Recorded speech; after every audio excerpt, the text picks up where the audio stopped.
I'm Ken from Century 21 and thank you for viewing my Buy a Home 101 series. I hope you get lots of useful information out of this series, but I want you to please keep in mind that I'm licensed to sell real estate and considered an expert only here in sunny California. Real estate laws and customs can change from city to city, county to county, and state to state. This information is intended only as a guide. Obviously, to purchase a home, especially here in Santa Cruz County, you're going to have a pretty good job. If you've got good credit and some down payment, your debt and your income are really going to be the determining factors as to how much house that you can afford to buy. I'm going to discuss debt to income ratios here, just to give you a general idea how to estimate your buying power. But please understand that you must speak with a lender to find out exactly how much house that you can qualify for. There are many things that can affect your debt to income ratio that I could never hope to include in such a general topic of conversation as this. Your financial situation is unique to you, and I encourage you to get a clear understanding of exactly how much house you can afford to buy, and the only way that you can do that is to get yourself pre-approved by a reputable lender. Let's forget about credit scores and down payment for a second, and I'll give you a brief overview on how a lender decides exactly how much house that you can afford. As a general rule, your lender will want your debt to income ratio to be 45% or less. So what does that mean exactly?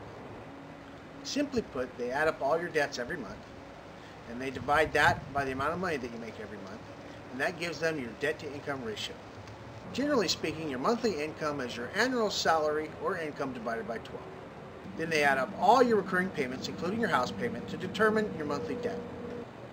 All these debts can only add up to 45% of your income. Now this sounds easy, but make sure you talk with a lender to get a clear idea of exactly what your debt to income ratio is. Now I'd like to give you a very simplified example of how to figure a debt to income ratio. Let's say Mr. Buyer makes $60,000 a year. If we divide that by 12, his gross monthly income is $5,000.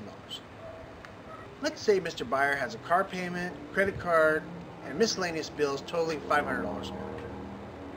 Then his initial debt to income ratio would be $500 divided by $5,000, which would be 0.10 or 10%. He's got a debt to income ratio starting out at 10%. To reach a debt to income ratio of 45% or 0.45, Mr. Buyer can have debts totaling $2,250 because $2,250 is 45% of $5,000. Now he's already got $500 worth of debt every month. So he can only add another $1,750 to that amount, because $1,750 and $500 is $2,250. So he can afford a house payment of $1,750 a month. Let's say the current interest rate is 4.5%. This means Mr. Buyer can afford to get a loan of about $345,000. If Mr. Buyer had 5% to put down, he could afford a home of about $360,000. There's a quick snapshot on debt to income ratio. I hope that helps. But remember, get yourself down to a lender. A lender will tell you exactly what your debt to income ratios are.